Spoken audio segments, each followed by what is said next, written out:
El gobierno se ha metido en un avispero con lo de la quita autonómica y sus ejemplos hipotecarios.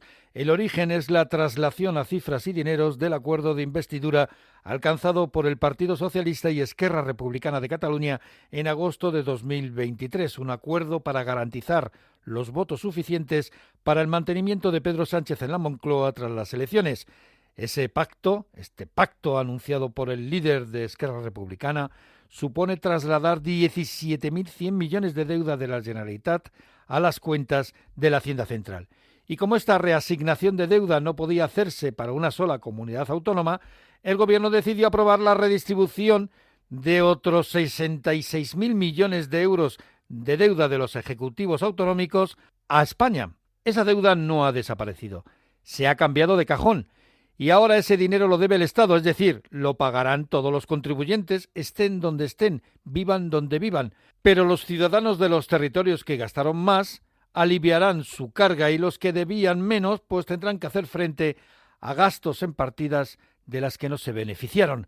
Y como apunta la autoridad fiscal, FEDEA y las dos principales agencias de calificación, Moody's y Standard & Poor's, hay riesgo moral, pues dentro de unos años la deuda autonómica puede seguir creciendo al no reformarse en profundidad el sistema de financiación.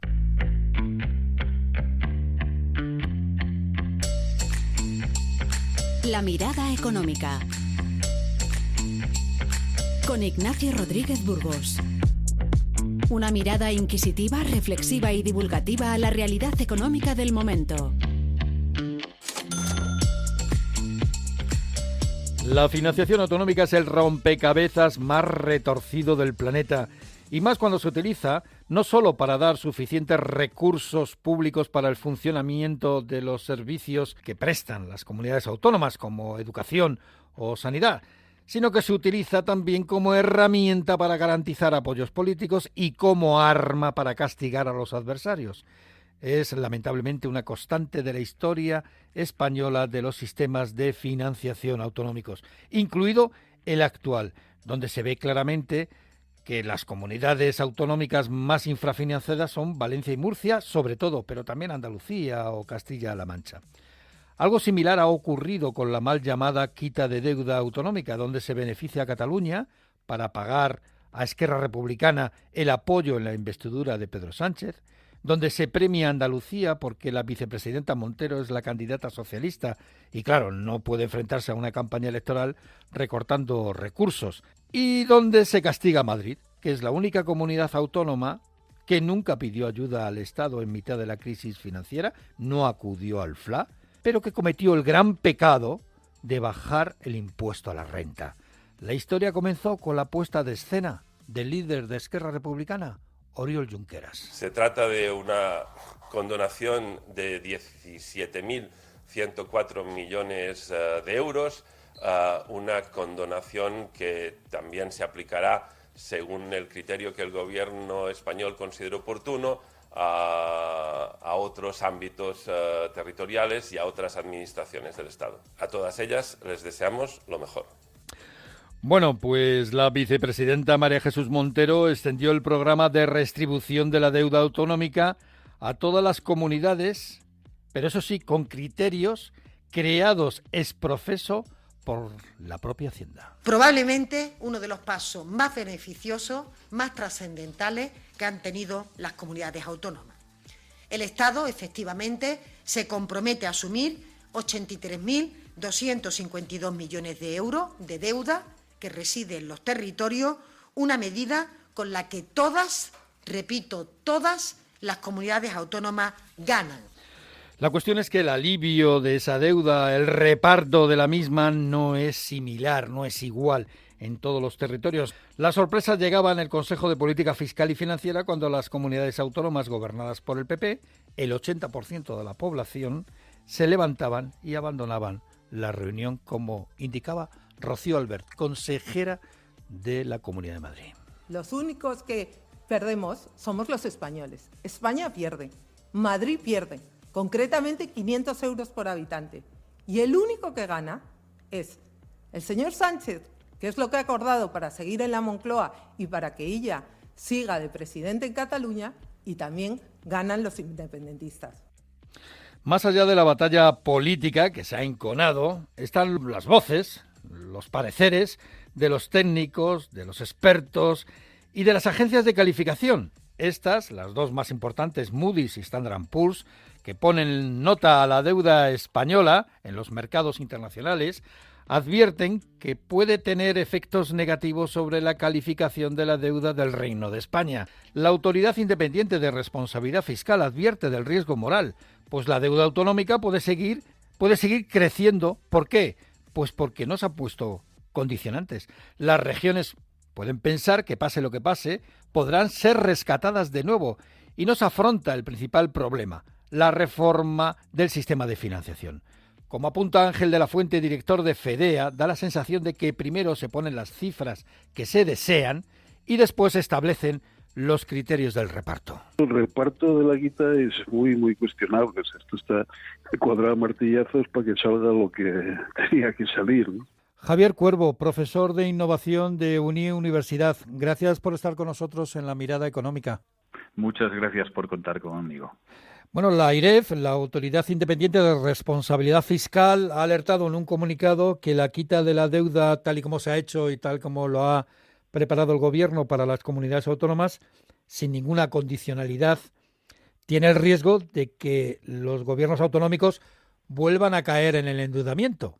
Claro, es una llamada hacia la indisciplina, ¿no?, fiscal. Por un lado se está primando al que ha sido menos disciplinado, con lo cual se está sentando un precedente complicado, porque se condona más a autonomías que subieron más el IRPF y se condona más a autonomías que tienen mayor deuda. Por lo tanto, ¿por qué no va a volver a suceder esto? ¿Por qué no volvería a haber una condonación? Podemos gastar más, ¿no? España abusa mucho de los mecanismos extraordinarios de financiación y me refiero ya no solo a este gobierno con la quita y con la condonación de deuda, con criterios muy propios del propio gobierno, sino también, por ejemplo, cuando se inventó el FLA, ¿no?, que fue una especie de rescate en el año 2012, ¿no? Claro, realmente tenemos deuda a distintos niveles, ¿no? O sea, ahora mismo lo que está pasando no es realmente una condonación, es un paso de un nivel de deuda a otro. Se está intercambiando la deuda pasando de un nivel a otro. Cuando se creó el FRAP, exactamente como bien dices, lo que hizo fue delegarse una deuda en otra instancia. Por lo tanto, esta deuda país está en distintos escalones, podemos cambiarla de un escalón al otro, pero y probablemente visualmente cambie, pero globalmente esto no cambia. Por lo tanto, sí, efectivamente es un abuso y sobre todo genera cierta incertidumbre sobre quién es el deudor, porque al final el español es el mismo. La deuda per cápita sigue siendo exactamente la misma si la llevamos a toda España, independientemente de que esté en distintos niveles. Sí, probablemente sea un abuso, sí. Sí, bueno, lo que en realidad ha hecho el gobierno ha sido traspasar parte de la deuda del tercero C, dividirla entre todos los vecinos del piso, del edificio, y cambiarlo independientemente de cuál sea el origen de la deuda y cuál es la cantidad de deuda que tiene cada vecino, ¿no? Exactamente. Si dos personas tienen una deuda uno tiene una deuda de 2.000 euros y el otro no tiene ninguna deuda, tras condonar esa deuda, los dos asumen 1.000 euros. O sea, uno tenía 2.000, es lo de unos comemos una manzana, nosotros dos, yo me como una manzana, pues nos hemos comido media manzana cada uno. Y efectivamente transfiere la deuda a otro nivel administrativo. Y el problema de fondo, que es una financiación autonómica desigual y un déficit estructural en comunidades infrafinanciadas, pues no se está atacando, porque lo que se está haciendo es pasar de un nivel al otro. Realmente la deuda per cápita sigue siendo la misma, la deuda no desaparece. Y siguiendo con el símil del edificio, el edificio necesita no solamente darle un remozado en la fachada, sino cambiar los cimientos de lo que es el sistema de financiación autonómica. Necesitamos un reparto por población que sea más equitativo. El actual no tiene en cuenta diferencias, por ejemplo, en costes de servicios por región. Es preciso mantener la cesión de los recursos del Estado para buscar una corrección de desigualdades entre comunidades autónomas. Ahora mismo se genera una dependencia financiera y hay desigualdades en el acceso a los fondos. En definitiva, una alternativa de un modelo basado en eficiencia y, ojo, en responsabilidad fiscal, que es lo que probablemente sea el punto más peligroso. Y hay que hacer una revisión de lo que es la población ajustada. Otra pregunta es, ¿habrá más quitas en el futuro para aquellos partidos políticos o aquellas regiones que tengan partidos políticos que sean necesarios para mantener el poder del gobierno central?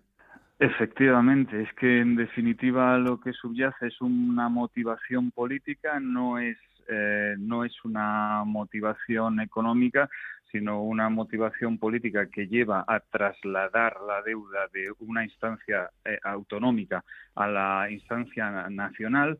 Por lo tanto, si yo necesito que tú me des apoyo, traslado tu deuda hacia mi instancia. El español promedio sigue teniendo exactamente la misma deuda, pero es cierto que por comunidades autónomas el reparto es asimétrico.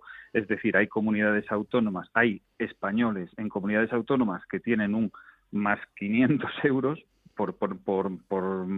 en las que mejor paradas salen, hay otros que tienen un menos 400 o un menos 500, con lo cual yo puedo, si mi interés es que tú es pactar contigo, puedo hacer que tus ciudadanos bajen su deuda a 400, 500 euros, que es lo que está pasando ahora, y ¿por qué no hacerlo en un futuro si vuelvo a necesitar tus votos? Claro, sí.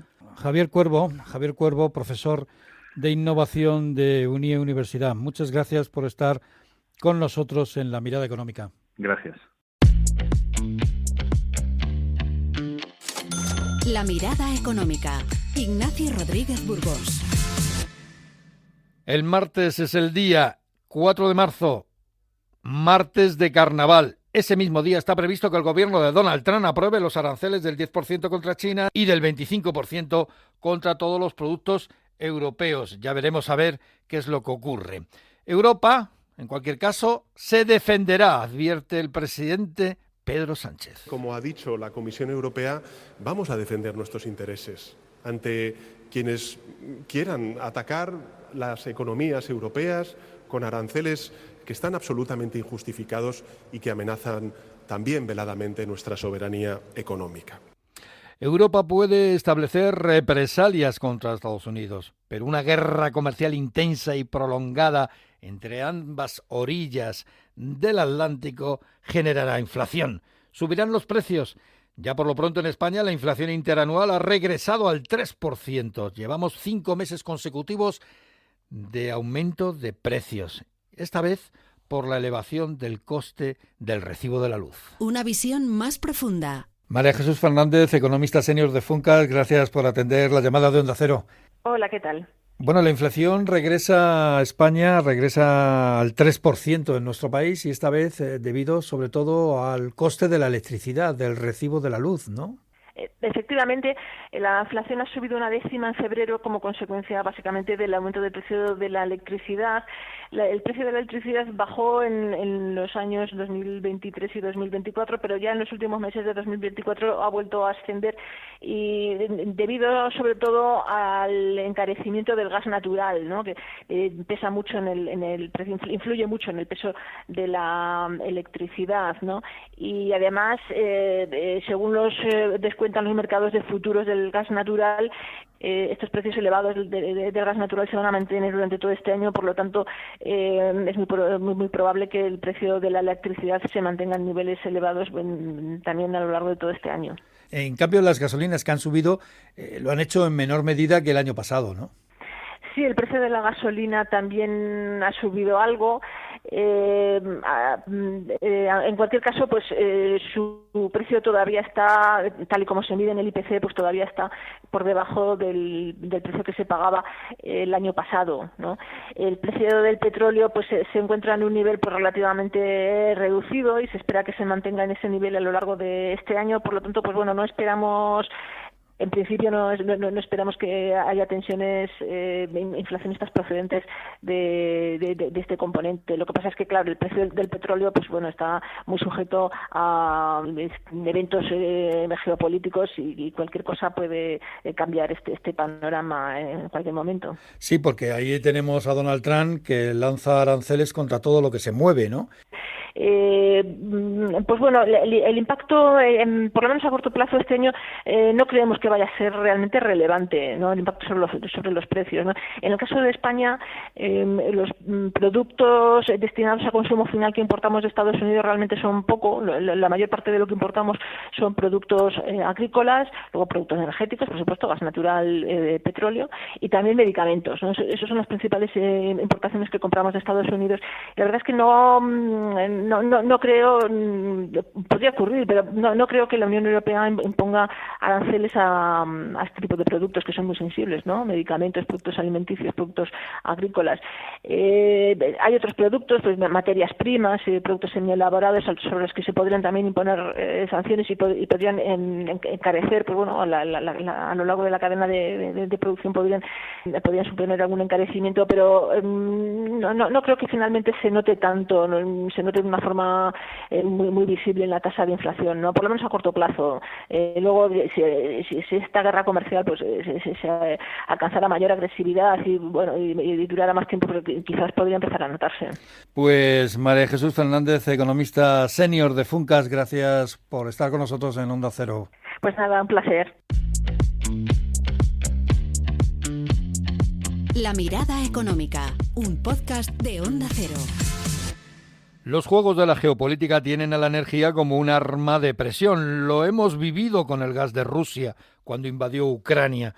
La soberanía energética de Europa es complicada a pesar del fuerte crecimiento de las energías renovables. Dan independencia, pero claro, son intermitentes.